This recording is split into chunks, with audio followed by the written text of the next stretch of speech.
All right, we're live. I don't know what I just watched, but we're live to talk about it. Ah! We will give you a chance to vent.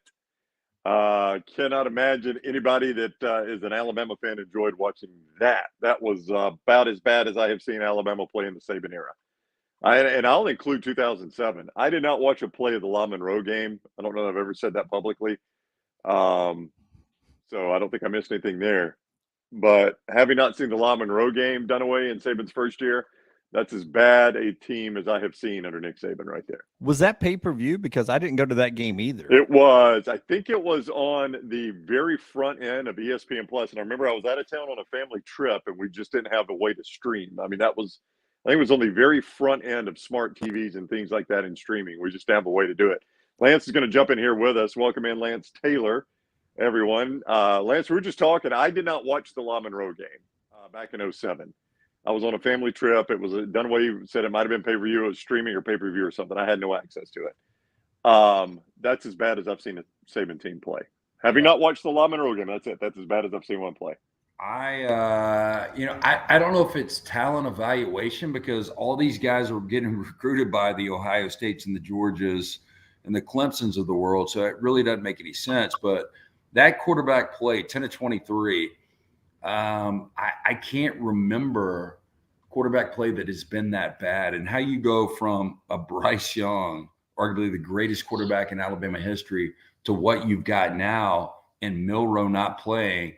I thought I was listening to the broadcast. Did they say Milroe was hurt? No. They didn't say that in the TV broadcast. No. I mean, I didn't hear. I didn't hear. Maybe one of the camera guys that took a quarter and a half off reported that, but I did not hear Bob Wischusen or Robert Griffin say that. Dunaway. Yeah. I do think Saban gave you the answer though why they went to Ty Simpson coming out at the half when Chris Budden asked him about Ty Simpson, and he said, well, he was the one that practiced best for the backup role. That's not a direct quote from Saban. That's essentially what he said is he was the one that practiced best for the number 2. So it makes it sound like Milroe did not accept. I'm not going to say he didn't accept it well. He must not have had a good week of practice because he was number 3 today. He was not even the backup. That's right. Go ahead, Dunaway. No. That's the way I read it too, Brown, because and Nick said when I was on the show the other night that he thought it had been a good week of practice. He said, you never say anything, but he too thought practice was different the week of the Texas game, but he thought they had responded well. But that's the way I took that too. If you start one guy, then you say the other guy practiced better for the backup role. That means he practiced better than Milroe. I don't know about an injury. I didn't hear that. I assume that's why our man Tyler Booker wasn't out there, was an injury. But I don't know that for a fact, but he wasn't out there. That's where I think we are on the quarterback. Maybe they just knew that Ty Simpson could hold on to blindside hits and not fumble the football, because with Proctor over there, you got to be good at something. And Simpson took the blindside hit better than anybody in college football today. I mean, I don't know what to say. This is crazy because, I said this yesterday and some people were like, you got to be kidding me. When I said there's 7 losable games coming up after South Florida, I didn't think South Florida was a losable game. This is a team that got their ass whipped last week by Western Kentucky. And if you watch Western Kentucky, Ohio State could have scored 100 on them. Destroyed them, yeah. Yeah, I would say this, and we're going to jump into this, and we want 1,000 reactions from you guys, because that's why we're doing this. We want reactions from the Alabama fans, but I mean, everything, Lance and Ryan, like from the snap, none of the snaps, they're either too hard or the guys aren't good at catching. It seems like, Ty Simpson's catching him in his gut and then getting a grip on the ball, which is just slowing everything. Nothing they do offensively or defensively looks like it's at full speed. And that's from the snap to the end. Nothing looks like it's at full speed. It's like it's 70%, like it's some kind of half speed practice, no contact practice. They don't look. South Florida had the same speed and maybe better speed on the field today, at least look wise, that as the play went on, as Alabama did today. And we all know that should not be the case. We look at recruiting rankings. So from the snap to everything, nothing looks like it's smoother in full speed. Nothing. Yeah, and here's your fear if you're an Alabama fan. I don't know what you guys think. So I still think the defense is really good. Against the run, they weren't good today, but I still think this defense will keep them in almost every game. But the problem is offensively, you can't get any pass protection. And I'm afraid that Tommy Rees is going to start to hear. I think he's going to get all the blame on Monday. I don't know how you guys feel about that. I think Reese is going to get crushed. And if he starts listening to this kind of stuff, then he starts not going with his gut. He goes against it. He gets a little conservative. This might end up being an absolute mess. Well, in my timeline today, I cannot tell you how many tweets I got Major Applewhite 2.0. And we all remember that was what was that, 2007, Brown? That was the 2007 year. Yeah, it was. He and Joe Pendry. But is it play calling? I mean, I don't know if it's play calling or not.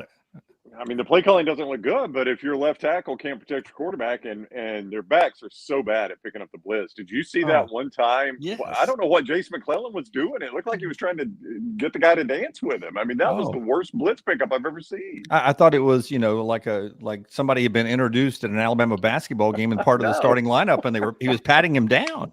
I mean, hell, I didn't know what he was doing. He wasn't blocking him. He did not attack it with the ferociousness you want if somebody's going to protect you. Thing I'm sure of, Lance, I think Roy Dale Williams is their best running back. That's the only thing I'm sure of. I believe the complete package. We really don't get a look at Jam Miller and Justice Haynes, and apparently they can't block because they're not in there. But Daquan Evans looked like Lawrence Taylor today. I got to be honest with you. I really didn't know who Daquan Evans was coming into the game. Did you guys? Plays for South Florida. Why would you know who did? I mean, they got a Russian coaching them. I mean, it was like it was an Olympic game, and I just watched the Dream Team barely beat some Slavic team in a pre-medal round game, and we're going to talk about the Dream Team. Is it over? Hey, coming into this year, Daquan Evans, I just checked. He's a sophomore, redshirt sophomore. He's had 4 solo tackles in his career, and he had 3 sacks against this badass Alabama offensive line that was going to go out and they were going to punish people this year. Yeah. Man, I don't know. I mean, what do you guys, if I put the over-under at 3.5 losses in the regular season, where do you go here?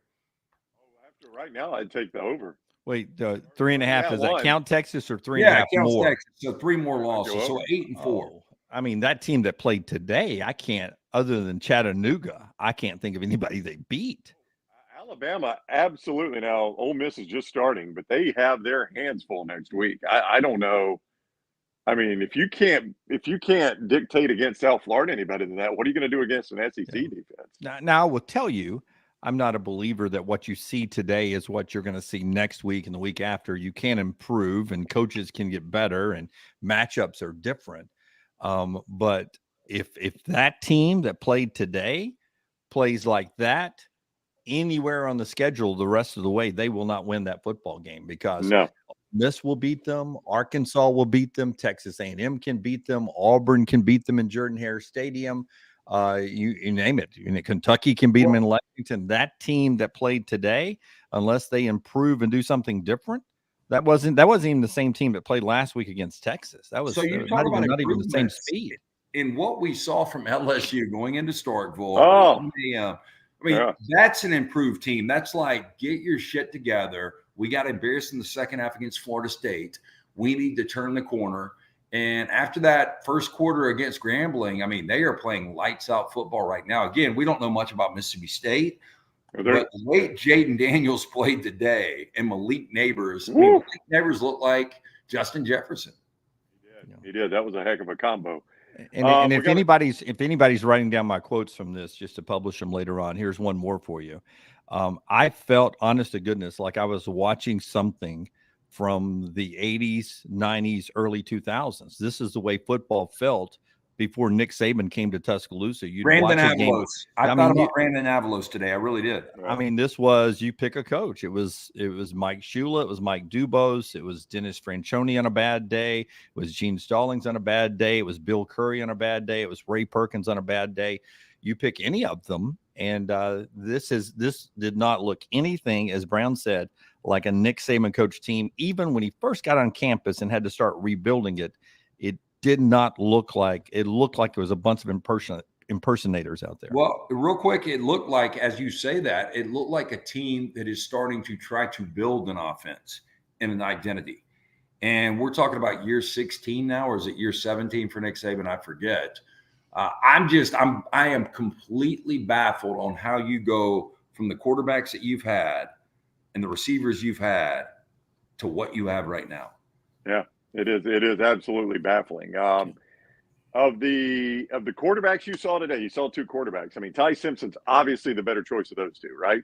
Did I see something different? Jalen Milroe is your best. And there's no doubt. Yeah. If Lonergan is as good as people say behind the scenes, Nick Saban doesn't need to worry about these guys transferring. Hey, transfer. We'll get another guy in. Please. Yeah. They need to play the best guy because they are, the fortunate thing is they're 2-1. You still have everything in front of you. But, boy, you got to make a change quick because that offense was awful. Well, I mean, some Alabama fans believe that they do not want to put Lonergan out there right now. And I don't buy into this, but there have been some that have told me they don't want to put Lonergan out there because if he's so good that the Sayan kid will not end up signing, will not come next year. You can't play that way. And I don't think Nick Saban plays that way. So at some point you've got to decide, is this Jalen Milroe's team or is Lonergan any good? Because if Lonergan's not part of the solution, then it's not Buckner. It's either Ty Simpson growing up or Jalen Milroe. And I agree with you. Right now, it was Jalen Milroe. I told you guys all week it would have been Jalen Milroe for me today because I didn't think it was just the quarterback problem. That offensive line. Oh, my goodness, that offensive line. But Buckner and Simpson, I mean, correct me if I'm wrong, they were both 4-star guys, right? Maybe one was a 4 and one was a 5. Yeah. So just because these guys are, they've got a 4 or 5-star next to them doesn't mean they're going to equate to being really good college quarterbacks. And I do put some of this on the coaching. I mean, you've got to be able to develop these players. And Alabama, I was talking about this and I brought it up on the show before. You've got Matt Hasselbeck breaking down Mac Jones' film last year. And he's like, got to take a timeout. He was like, you've got Jerry Jeudy, you've got Henry Ruggs, Devontae Smith, and Jalen Waddle are his 4 wideouts. And now you just don't get – I mean, there's not one guy that would have seen the field with those guys. No, and the talent at Alabama.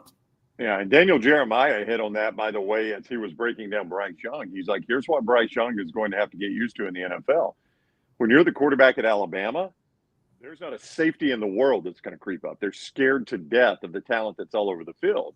And he said, now you're in the NFL. Those safeties, man, they're standing right there in concrete. They are not backing up. And everything's going to be in front of those safeties now. That's not the way it is at Alabama. Well, guess what? Alabama doesn't have those receivers anymore. I mean, who fears Alabama's receivers? What receiver would you fear? Not South Florida. They were stacking the line. They were blitzing. Right. They were shooting gaps. They were going for it on 4th down nonstop. Yep. I thought their coach screwed that up, by the way. Yeah, I mean, he should have played field position more. Alabama's offense is awful. Why not run them deep?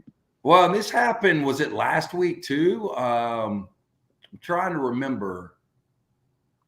Yeah, so Sarkisian kept them in the game by going for it on 4th down when he should have won it because Alabama wasn't going 80 yards. I mean, Alabama's offense, I don't want to say it's awful, but it is awful compared to what it was just 2 years ago. Yeah, it has regressed for sure.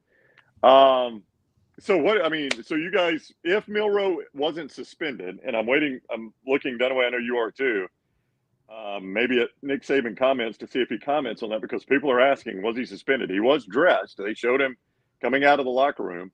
Saban is just now starting his postgame, so we'll see.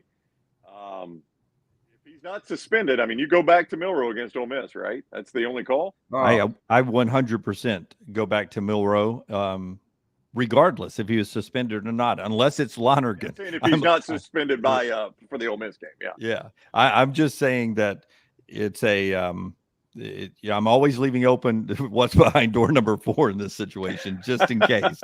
But if nothing's behind door number 4, then yes, I go Jalen Milroe, and I scrap the way we play offense, and I go and we run and we option it, and we throw some pop passes off of that, and and all of that. We don't try to do it like we've done it in the last couple of years. No, I agree. You got to go Milroe, and I think the offense is a little more conservative. It's not going to be fun for Alabama fans. Again, the defense is dominant. I think you utilize the tight ends a little bit more. And I know that the negative on Milroe is he's not consistent as far as accuracy when it comes to the intermediate routes. But I think you got to go a little more conservative. Roydell, Jace McClellan running the football, let the defense take over. And this is so bad because I was in school during this time, and you love winning games, but 10-7 is not a fun outcome anymore. No. But if you're an Alabama fan, it's almost what you've got to hope for moving forward in the SEC, because I really just don't see an explosive offense. I don't see it on any level. Even with these running backs, they're solid. The offensive line's obviously shaky. You don't have a dominant receiver, and obviously you don't have an elite quarterback. One person, a fan from Baltimore, sends me this. I'm not prone to hyperbole, but I think we're seeing the end of the era. I'd like to think the coach is smart enough not to drag us through multiple years of Paterno and Bowden-like years. I don't know how much of that you'll get this week. I think it's maybe a little premature for that, but that will be part of the discussion. Yeah. Yeah, I mean, I think everybody's looking for signals that Nick Saban's on the way out the door. People are talking about, he just doesn't chew ass anymore. You see the kind of play they get, and he never jumps anybody anymore. Clapping, encouraging, just how much he's changed. People are pointing at how bad this staff is. Some of those things may be true. All may be true. I don't know, but there are a lot of questions answered in Tuscaloosa. I don't even know where you start right now. I don't know how it turns this quickly. I mean, you guys, again, it's a long season. They're 2-1. They can end up 11-1 college football playoff, and we're all like, damn, we look really stupid. And everybody was panicking. But I really can't remember. I'm trying to think of something that has turned this quickly on a dime with a dominant program. You see it in the NFL a lot. Yeah. Not even Miami. Like when Larry Coker took over Miami, it was a steady decline. I mean, they didn't turn on a dime. They played for a national championship. Just kind of started tailing off. You know what? I'll give you an example. I think it was just a few years ago, and I think it was when Trevor Lawrence left Clemson, and Clemson was really dominant, and then DJ took over, and we thought DJ was going to be really good, and the offense was awful. Yeah, that was wasn't that a 10-win team? Alabama can take 10 wins right now and not even ask a question. Yeah, but I still think Alabama could be a 10-win team, but that's kind of what it looks like. I mean, Clemson was winning games 17-3. Brent on our Twitter feed here. Today, all of a sudden, it's like hitting a cow, totaling your car. The cow is crapping everywhere, and you're crapping everywhere. Nothing's gone right, and there's crap everywhere to clean up, but at least you're not dead. Oh, man. Nick Saban says Tyler Booker, by the way, had back spasms, which is why he did not play. So that was why our guy Tyler Booker was not in the game. Many of you were asking. He did not mention on whether or not Milroe was suspended. He says this on quarterbacks. We're going to evaluate the guys that played today. We're going to evaluate Jalen Milroe in terms of how he played and decide this week who gives us the best opportunity to be successful.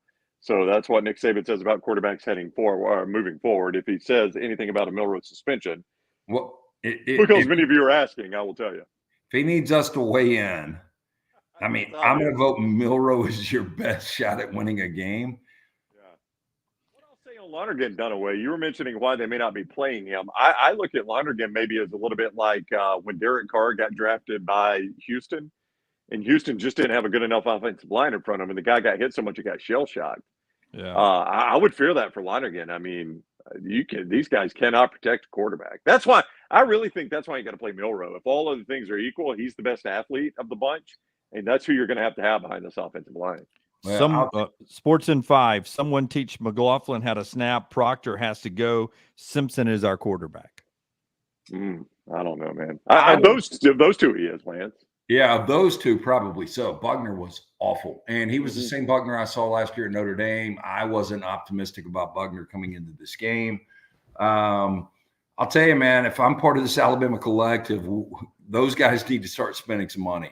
Yeah. And there's got to be coaches on this staff that can develop these players because, I mean, Alabama was a finely tuned machine. And again, they only lost 2 games by 3 combined points last year. but this Alabama team looks like a shell of what it looked like last year. But they've got to get the right coaching staff, the right players in. I mean, it's a complete mess from what we've seen over the last couple of years. Yep. There's no doubt. Michael jumps in and says, I don't know if they keep their record. I don't know if they keep this record, but if they do, Alabama has to be approaching the record number of touchdowns called back by penalties. They have to be on pace for the record. Yeah, but, the one that got called the touchdown pass, and I get it. I know the kick return, too. Well, the kick return, I mean, it was a hold, right? I mean, you guys. It was a terrible hold, but it was an unneeded hold. He was going down. But, even without the hold, if he just would have gone on his back, the defender's already out of the play. Touchdown pass, if the guy doesn't hold, the quarterback gets killed. So, I mean, it's one thing to say it came back because of a penalty, but without the penalty, it's never a touchdown. It's a sack. Yeah. And Tyler pointed that out on Talk of Champions this week on the penalties last week. If they don't hold here, you don't do this, this and that. Right. So sometimes you hold, and that's how you get the touchdown. That's right. And that was the case on the one that was called back for the touchdown throw. Samuel says, what they say, you have no quarterbacks, you have no quarterbacks. That is true. Landmine Believer wants our boy Booker at left tackle. I'll tell you, so I don't think Booker would be a bad option there. Again, we got to find out health-wise where Booker is. But if Alabama wants to pay me to go out and get one of these quarterbacks, I guarantee you I can take them out a night on the town, give them a bag full of money, and I can get them recruited. Like, I don't understand. I go back to Tyler Van Dyke. I go back to Sam Hartman, and I've said this for weeks and months. How Alabama doesn't go try to land one of those guys makes no sense. Well, somebody pointed out, the chat is moving very fast here, but somebody pointed out there were no SEC takers for Michael Penix. Did he just want to go to Washington? I mean, that guy is tearing it up. They're one of the best teams in the country, Washington is. And this is a guy that went from Indiana. And I said this, as much as I love USC, I think Washington is the best team in the Pac-12 because the defense is tightened up. But Penix, he's just slinging it around. And Kalen DeBoer is just a great offensive mind. He really is. Yeah, in Alabama, I don't know that they've got a great offensive mind. I have not been impressed by Tommy Rees at all. Now, is it some of it the tools? I'll tell you what I'm really not impressed with, though. Is everybody told me that, number one, this Alabama offensive line is as big as an NFL offensive line. That has not mattered one bit. And everybody else told me when they got this coach from Kentucky, hey, that is the guy. That offensive line's been terrible under him. Terrible. Awful under 2 years in a row. They have done nothing under that guy. Like, I feel bad about our interview with Tyler Booker coming up. Me too. Because it's almost like you guys said y'all were going to be badass and y'all were dogs and you're going to dominate and lay it down and everybody's going to know this is old school Alabama football. It's been the complete opposite. They have gotten pushed around. And again, some kid from South Florida who had 4 solo tackles coming into the season had 3 sacks today in Daquan Evans. I know you can't see it, Brown, but this was my tweet at halftime. Oh, I saw that. Yeah. It said, I said it all week. It's not just Milroe or Buckner or Simpson. It's offensive line. You can't do anything if your offensive line is not controlling things. And you don't have to control it every play, but I mean, every now and then throw us a bone and do something good. I'm with the offensive line has been absolutely awful. Yeah, I think Tommy Rees is going to become a problem, though. I like Tommy Rees. He's young, but I think he's going to start overthinking this because, you think about the stunts and the blitzes. South Florida was coming from everywhere. The adjustments were all over the place. And there was, again, the offense is not fluid. I really think Tommy Rees starts probably hearing the criticism. He overthinks it. And now you're rolling into SEC play without a quarterback, without an established quarterback. It's a big problem. They're going to lose a couple of games. Yep. Without a quarterback. A couple more games is what you're saying. Yes. Without a quarterback, without an offensive line, without any threat at receiver.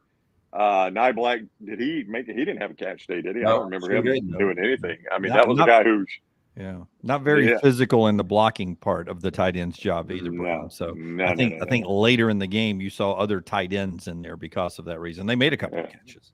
They did, and that was the best offensive play of the day was the pass Simpson made to the tight end. I mean, that was a gorgeous throw. I do think Simpson's got promise. I think you're done with Buckner. I don't know how you ever roll him out there again. Yeah. I think Simpson's, with time, I think he's got some promise. He does a lot of things right, but, I mean, there's just so much wrong. Yeah. Phil says he used to take a once-in-a-lifetime quarterback performance to beat Bama. Now anybody can do it any day, and he's right about that. Hey, so Booger McFarland, they were doing a promo for Monday Night Football where the Panthers are playing this week, and they were talking about Bryce Young, and he's like, boy, I bet Bryce wishes he would have stayed. I disagree because Bryce made a fortune going number 1 overall, but Bryce looks like, he at least struggled in week 1. How different would this team be with Bryce Young? I don't know if he would have survived the Texas game. Well, I think they would have won Texas game with him. I think they'd be 3-0. I don't know, but I mean, when the camera guys walked off, we were getting basically the high 22. It did show you how open the receivers are a lot of times. Did you guys notice that? Yeah. Yes. Oh, I mean, now sometimes it was that Buckner was in the game at the time, Simpson at the very end of that. Sometimes they just didn't have any time to throw it, but sometimes they just weren't seeing the guys open. I mean, there were guys open. Well, hey, look, receivers are getting open. Yeah, Jermaine Burton was wide open on that touchdown that went through his. Did it go through his hands? That's when we had the. I don't know. I couldn't see. I was sitting in the upper deck. Basically, I think it did. They went back to their replay, which was the same shot because they only had 2 camera shots: the end zone shot, and the damn press box shot. But I think that was on Burton. I think that was a touchdown. I think it went through his hands, and that's just one of those you got to make that kind of play. I mean, that was a good throw. And I would like to say I'm pro-union and I'm for workers in America.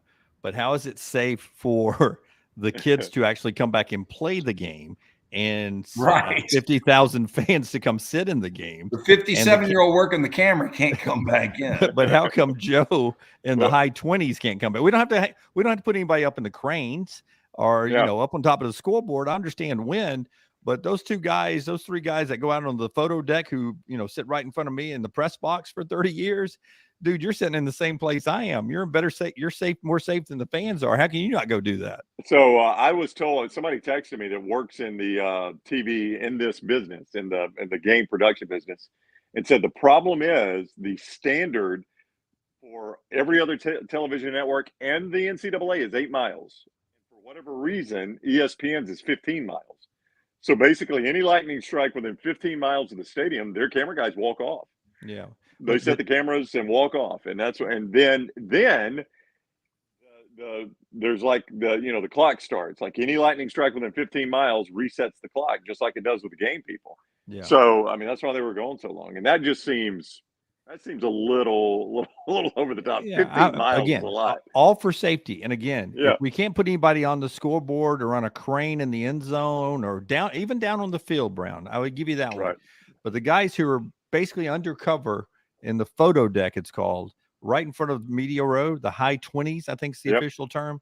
Those guys are as safe as anybody else. If we're playing the game, if I'd have been at the stadium today, I'd have been Jimmy Cross the picket line. I'd been like, guys, y'all just want me to all you have to do, it's not gonna be great, but I'm just gonna move it like this, little of this, little of this. I'm gonna keep it in the frame. I'd cross that line. Scott says RG3 had Bama fans begging for Gary Danielson back. You're gonna get a bunch of that. You're gonna get a bunch of that. But you're not next week. They are doing the Big Ten game next week. So Bama is getting the backup crew, which the way Bama played today, that's about what they deserve. Yeah. But they're getting the backup crew from CBS. So you're not getting Gary. And I never am into the announcers or against this kind of philosophy. You hear that from fan bases, but I happen to have audio up on CBS at one point during a commercial break, and Nestler was doing the top 10 scores, and Brad Nestler, who has been very nice to us when he's on, but we've heard some rumblings before that maybe he is not always loved the way the whole relationship with Alabama has been. He did the top 10 scores, and Alabama was tied 3-3 or 10-3. They'd taken a 10-3 lead. And he said, and number 10, Alabama, struggling with South Florida. If they're number 10 next week, we'll have them against Ole Miss. But he even pointed out that you likely to see them drop the way they're playing today. They need to drop. They're not. They will. But it was a nice little point out by Brad Nestler there. I got to tell you, one of our buddies today that said NIL has really changed the game. We've talked about this forever, but it really is so wide open. I mean, you guys tell me a dominant team you've seen. Georgia struggled today. I didn't get to watch it. I don't have CBS. No, I did. No, they did. You said it right. They struggled. I mean, they won that game by 10. Spencer Rattler played his tail off. I got a whole new respect for Spencer Rattler. That guy's got some dog in him. Well, there was a reason that he was like the number one quarterback coming out, and it was just like this. But now that he's got his confidence back, man, if he had an offensive line, I mean, again, imagine if Spencer Rattler would have transferred from Oklahoma to Alabama. It's a different game. Hey, it was 2 halves. It really was. South Carolina outplayed them in the first half, and then Georgia dominated them in the second half. Yeah, but still only won by 10. I mean, Georgia's got offensive issues. Mike Bobo, Auburn fans don't like Mike Bobo. South Carolina fans, I don't think, like Mike Bobo, and Georgia fans are already out of love with him. He's getting a whole lot of criticism. They're just really offensively challenged. Yeah. Hey, this sounds weird. If get this straight, if the SEC was to play a Pac-12 schedule, are there any SEC teams that could go unscathed? Brown is quickly saying no. Well, the way LSU played today, they could, but we've already seen you don't get that LSU every week, right? We've already seen that. I think Florida State played great that first game. I mean, well, they did. They struggled today with Boston College. Hey, and if it's not for a face mask, the Boston College College might win that game. Their coach kept going for 2. If their coach just keeps playing and kicks the extra points, they would have been fine. But he got sucked into chasing points. So did Kirby Smart, by the way. So go ahead, Lance. I talked over you. Yeah, Kirby did it. Yep. This over in Ole Miss, Georgia Tech, and Georgia Tech going for it on 4th and goal and not getting it. Yeah, boy, that hurts. I would tell you that Kirby comes right out of the gate. They drive down Brown, and I thought of you instantly because you preached this for years. And they scored a touchdown. It's 14-9. He goes for 2 right there. Boom. Now he gets it, but. But it made no sense, really. I mean, like you're because to your point, Dunaway, it's straight out of the locker room. Your early second half, there is so much football game left. Why are you panicking like that? I don't understand that. Chris says LSU was down by 7 going to the 4th quarter against FSU. They played one bad quarter. They're going to be okay. Hey, if they play like they did today, they win the SEC. Period. They beat Georgia. They beat Alabama. Now I think State got exposed a little bit. I think maybe State's not very good. That was. But LSU dominated them. That was from the jump. From the jump, State was never in that game. Not 1 minute were they in that game. Nope. Yeah. I remember, Lance, when I caught a lot of heat in the summer when I didn't have Will Rogers, my top 5 quarterbacks in the SEC this year. Will Rogers had a couple of drops today. I'm not blaming him. The offensive line was bad. Oh, no. I just was saying because of the coaching change in the system, I just didn't think he would be top 5. I think he's perfectly fine, but I don't want him in Tampa. But he would be the best option for Alabama or Auburn right now. I can't argue with that. I'm not going to argue. Well, Peyton Thorne has had a tough first half against Samford. Give me a score on that one. 14-0 Auburn leads just before the half. Thorne, though, has already thrown 2 interceptions. Now he's thrown for 233 yards, but 2 picks against Samford. He's just not valuing the ball. 14-0 just before the half in that one. I don't mind NIL, but I do think there's going to have to be some stipulations. Like if play well to get it. Yeah, I can't get the Longhorn Network, and it's supposed to be on DirecTV. Wyoming went up 7-0 with no time on the clock. Did they spot them 7? Because I think this will be the biggest bloodbath of the night. It's still 7-0 with 15 minutes to go in the first. How is the NIL rules impacting the fact that you have Longhorn Network or not? Or was there a period in your sentence there? Yeah. I do a lot of run-on sentences. I thought you were making a point about NIL. We're going to have some stipulations with NIL. No, and I don't have the Longhorn Network. If you turn the football over a bunch and you lose me a game, then you don't get paid. Interesting. Wyoming is up 7-0. It was a touchdown drive, 5 plays, 75 yards. The team that is in serious trouble is Tennessee.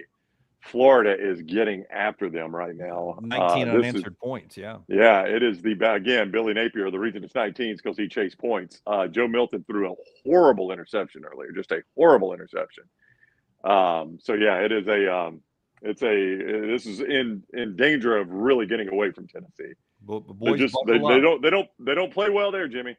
Buckle up. We're about to get a full-throated assault on the Southeastern Conference the rest of the year by the national media, coaches, national coaches, and everything. They've been lined up for years. They've been waiting for a long, long time to take their shot at the SEC. And because of quarterback play, we are going to get I mean, you better be unbeaten because we're going to get left out of the playoffs this year. A gut feeling right now, unless Georgia can run the table. You want another crazy score? Talk about a coach that, by the way, Matt Campbell had to be held back by his security. Have y'all seen that video today? No. He's walking off the field now. It's obviously staged. You know, some guy's standing by the fence while another guy's videoing him. So they're trying to get a reaction. But he comes by, Matt Campbell walks by, and the guy's just hammering him. And he goes, "You're on the hot seat now, Matt. You're on the hot seat." He spins around and is coming after the guy, and his security has to hold him back. So starting to get a little thin skin for Matt Campbell there. They had a bunch of guys that were out on the gambling deal. But another coach that might soon be on the hot seat is Mike Gundy. South Alabama is up 23-0 in that game in Stillwater right before the half. Okay, so 23-0. Yeah, my 11 o'clock games, I bailed out on all three. They were 3-0. I bailed out late on Florida and South Alabama. I mean, you'd be way up right now. I got to go back to my renegade gut. Well, you've had a good day, though. What are you right now? No, I'm not good. I'm looking at my board. Ohio State. I'm 2-4 with a lot left. Yeah. Yeah, you had a heavy primetime schedule here. Yeah. Way to go, Brown. My bad. I paid attention to the ones I remembered us bringing up, and I thought he'd done pretty well there. I'm 3-2, not trending well with Tennessee, and then Pitt and Georgia Tech. So the Tennessee loss is going to make me 3-3, and then Pitt and Georgia Tech. You ain't trending well with Georgia Tech either. I'm not. So 3-4. So Pitt's going to keep me from having a losing day, but I'll bounce back. We're going to bounce back for you. Luke said he thought Chris Budden pointing out nobody on the sideline getting in people's faces yelling at them was concerning. I thought so too, Dunaway. That's very concerning. Yeah, it is. And I trust Chris that she has been down there before to know what it looks like when they're being led and what a sideline looks like. So I trust her reporting. If it was anyone else other than Chris Budden, I wouldn't necessarily trust your reaction to a sideline, having not been there, a lot in your career. But I trust Chris. I got to be honest. I think we all like Nick Saban. We respect him. We consider him the greatest of all time. But since he stopped really chewing ass, it's been different. Like, if I'm an Alabama fan, I want him to go back to the old way, and where it's nothing but football, and where he gets on people's asses. It's a little different. Do you guys agree that since the change, it really has changed?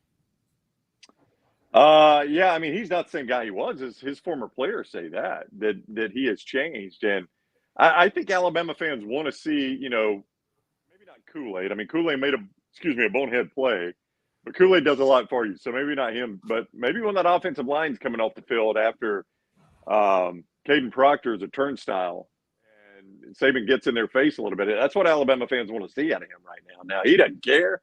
He didn't give a rip what you want to see out of him. He's going to do it his way. But Dunaway, don't you agree that Alabama fans want to see him chew somebody's butt coming off the field right now because that's how they feel? Well, I hope it's because, he's around them and they have psychologists and all that. And he knows which ones he can ride. And, maybe it's just not to sound like it's Bull Durham, but maybe that's just the state of the 2023 athlete that they can't handle a good old fashioned ass chewing. But, he's usually pretty good on the psychology of a team. So maybe he just knows this team is down and out and needs to be loved on. But I would agree with you guys about, I missed him ass chewing somebody.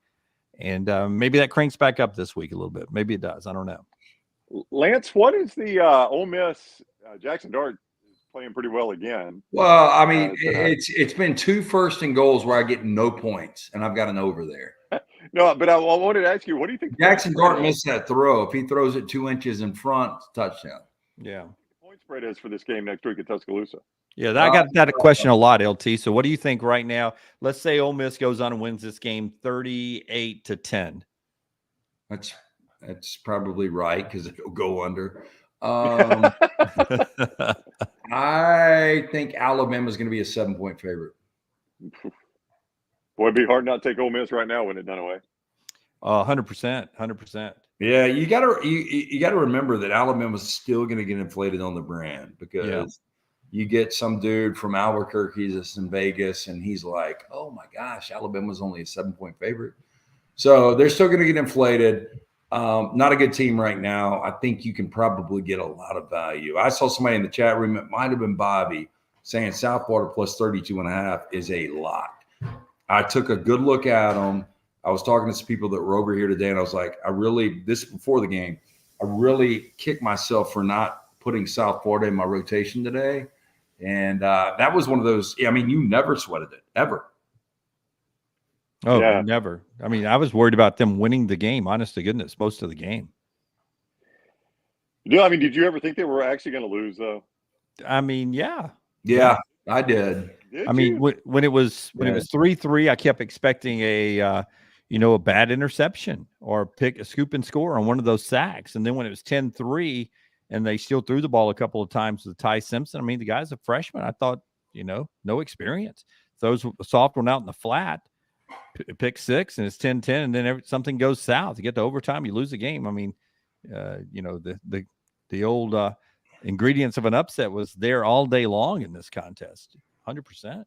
Yeah, this reminds me a lot of 2007, and I see a lot of similarities, which is really sad. And it's going to be really sad for Alabama fans if this is a year Nick Saban really does shut it down, because it looks a lot like that first team, which blows me away because of the recruiting. I mean, we had Clad on. Clad said, and I forgot what the consensus is, but he's like, the most talented team according to recruiting is Alabama still. Yeah, but who do you see that looks like, let's just judge it based on a guy that can go play in the NFL, a first-round draft pick. Who in the 22 is a first-round draft pick for Alabama? I don't see anybody that I would take. I mean, people would say the corner, right? McKinstry. Yeah, I like Kool-Aid. Kool-Aid is going to be one of those. I think he will be. Yeah, but I don't know if he'd be a first-round guy. Dallas Turner doesn't play like it these days. Nope. I think maybe Caleb Downs. Did he ever get welcome to college football? He got blasted. Mighty. Woo! I haven't seen a hit like that since that Auburn running back ran over the guy, made his helmet come off. I think somebody had a good still shot of that. It was Xavier McKinney. Yeah. We got his helmet knocked off. Kool-Aid, I think Kool-Aid could be. I think Caleb Downs could develop. He's a true freshman. Reichert is the best draft pick for his position, but you wouldn't take a kicker first round. No, Caleb Downs is going to be a first-round guy in a couple of years. He's going to be great. Yeah. I mean, that was just one of those, the leverage, he was a little low on that. He got blown up.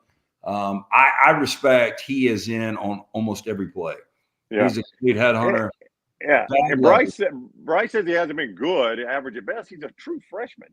I mean, I think, this is his third game as a starter. I'm going to give him a little bit of a break. I mean, the guy's a true freshman. Oh, I think he's good. Yeah, I like him. JM says Terrion Arnold has been playing very well. He got a little handsy against Texas. He had that kickoff return for a touchdown. He's obviously a playmaker. And he makes some plays on defense, Dunaway, but he did get a little bit handsy against Texas. Yeah. Yeah. I like, I really thought this was going to make me feel better, but it doesn't. It has not.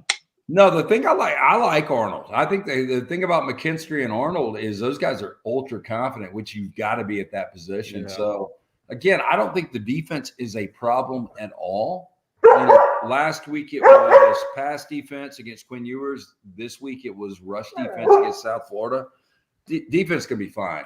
They've got to figure something out offensively, though. Yeah, but that rush defense, Dunaway, a lot of that came from the quarterback. Again, Alabama it has plagued the Saban era. They play so much man-to-man that when a quarterback breaks contain, everybody's got their back to him. And that has been a problem in the Saban era, and there's really no fixing that problem. I mean, what are you going to do about it, right? When you play man-to-man, you got your back to the line of scrimmage. I don't know what else you do. But the quarterback took big-time advantage. Byron Brown, he had 92 rush yards, but he ran the ball 23 times. So, they gave him 177 run yards. Most of that came from the quarterback. But South Florida couldn't throw to save their life. So, no. I mean, this was South Florida. Like LT said, they lost to who? Western Kentucky, and they beat FAMU. Yeah. Not a good team. I mean, the fact that this was a game that you couldn't just come out there in your crisp whites and crimson helmet and crimson piping and just do the basics and manhandle them. Oh, I'll bet my junk they're not a bowl team. Who, South Florida? Yeah. Oh, I think they're a 3 or 4 win team. Yeah. I think they might be like a 3-9. Hey, And this is one of those games where Alabama in the past, it used to be like, and we've laughed and joked and talked about it. Alabama was like, take Alabama in the first half, and they covered at least 3 out of 4 in the first half. But this is a team that can't score right now. And I mean, you know, we kind of joke about this, but I think it's going to be a long-term problem this year for Alabama. Listen, I'm adamant every year that Alabama and UAB should play each other in basketball every year, home and away every year. But for those that hope one day Alabama and UAB play each other on the football field, this did not help your case today. Games like this did not help your case today. And the fact that they had basically UAB's uniform on did not help either. They look a lot like Same UAB. league now and Yeah. all that. Just Hey, that's why I'm for it. Fan and going to Tampa, wasting that money and sitting in that shitty Oh. ass weather. Yep. Hey, Hot listen, man. This is why, you know, when you tell me, Jim, would you like to play 12 Power 5 games? Yes. Because I'd rather slop around and win one 17-3 against another Power 5 or lose it outright than I would to be on the same field with a not Power 5 team. Hey, Zane, real quick, let me address this. Zane says Otis was played close. Saban said afterwards he had an ankle injury. Booker had back spasms. Otis had an ankle injury, and Kendrick Law had an illness. So that was Okay. injured. Those were injured. all that said, it took Alabama over 40 minutes to score a touchdown against South Florida. Yep. They used to score touchdowns on their first drive within first like 3 or 4 No. plays.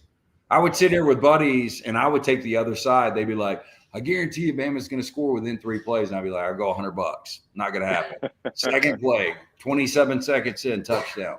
It took them 40 minutes today.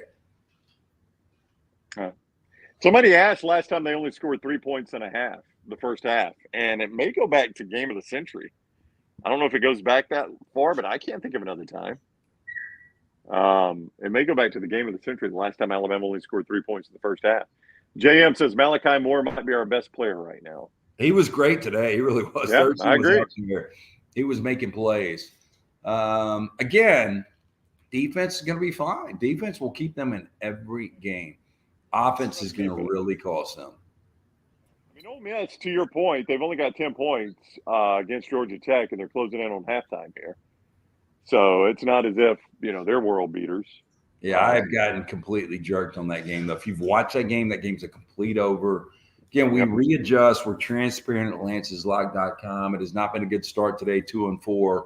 A ton of games to go, including Michigan laying a shit ton of points, only up 7-6. But much like Iowa, I don't know if you guys watch this, and Brian Ferentz, and I think it's so fascinating to watch this team this year because, and I loved it, because they could have sat on the clock and just gone home winning, but they got inside the red zone and they're like, we're going to try to score with less than 2 minutes to go up comfortably. Yeah. Gosh. A fun one I was going to throw up here. Josh reminded me of the 2021 Iron Bowl. I'd forgotten about that, the overtime game. That was definitely 3 points and a half. Zane says, what do you think the score would have been if Milroe had started? You know, he'd have been flushed a lot, so he'd have been able to make plays with his legs because he wouldn't have time to stand back there. I really do. I think Alabama, they don't run them out of the stadium. You'd have still been a little bit depressed, but it wouldn't have been anything like this with Milroe starting. Yeah, 31-3. Yeah. I think the quarterback controversy is over. Again, I don't like you guys. I really haven't heard anything. Apparently, he wasn't going to play today. But if moving forward, if he is, you know, out of the doghouse, healthy, whatever, he has got to be your quarterback moving forward. Hey, and maybe it works. Jay Coker has told us, and he said it on Elephant in the Room on Disrupt the Media a couple of times, that after he got benched to start the Ole Miss game, when he came in that game and the rest of the year, he was like, you know, he felt different. He was like, I'm just going to sling it around. If we win, we win. If we lose, we lose. I just know now they know I'm the best option we got. And he played with a little less pressure. So maybe that happens for Milroe too. He comes back in and he's seen what his competition looks like. And Yeah. He's able to play a little bit more freer. By the way, I don't know how you guys feel about this, but if I'm Nick Saban and Tommy Rees, I pull him in a room this week if, again, he is eligible, out of doghouse, healthy, and I tell him, hey, look, off record, you are our only chance to do something special this year. We're totally dependent on you. Yeah. Yeah. And we don't want to have any division in the quarterback room, but you are the guy. You need to be our dog. You need to get after it. If not, we're going to lose 2 or 3 games. So if you want to do something special, win a championship, it's on you, and it's all yours. That's what I would say. No pressure, kid. Pat on the butt. Yeah. Turn on the lights. Here we go. Go get him, son. By the way, 107 passing yards today for Alabama. Is the fewest Alabama football has had since 2017. This is from the university, when it finished with 96 passing yards and a win over Florida State. That was the game the Florida State quarterback got hurt. 2007 or 2007. Oh, it says 2017 here. Is that a mistype? Yeah. I don't think they put. No, it was 07. That game down in Jacksonville. Yeah. Tide Yeah. Tide had 111 passing yards versus Texas A&M last season. That was the Jalen Milroe game. Hey, it is pissing here. This feels like, is this Right? like the aftermath of what we got in Tampa?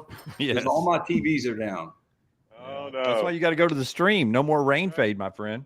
Right, I'm on stream, baby. I got everything kicking right now. Yeah. That's unfortunate. Well, we need the rain. I'm glad we're getting it. Hey, and LT, on one TV over here, my YouTube TV, it gives you multitask. On one TV, I got BYU, Arkansas, Georgia Tech, Ole Miss, and a couple other games that are at commercial right now. But good games. And then big TV, I got Tennessee and Florida and Pitt and West Virginia. Yeah, I got nothing. So. Lance has got the spinning wheel. All right, got guys. Chili and Bullet. I do have Chili and Bullet, and they've been good today. Bullet pissed one time, like snuck in a piss, but they've been really good today. So I appreciate that. My picks hadn't been good, but we got a ton to go. We've got 2 games that still haven't kicked, and we've got a couple of games that look okay. We're still going to have a win a day. I feel like that. Auburn's up 17-0 at the half. Florida's up 26-7 on Tennessee at the half. About to go to the half in Vegas. Vandy and UNLV tied at 17. Ole Miss up 10-0 with about 3:20 to go. Arkansas jumped out 14-0, and BYU has come storming back. It's 21-14 in that one. Team does not quit. By the way, that BYU, the Wyoming touchdown, I just saw the highlight, was basically an off-tackle run for like 65 yards. I was a little surprised, Lance, you were this big on Texas, because I really thought they'd be flat in this game.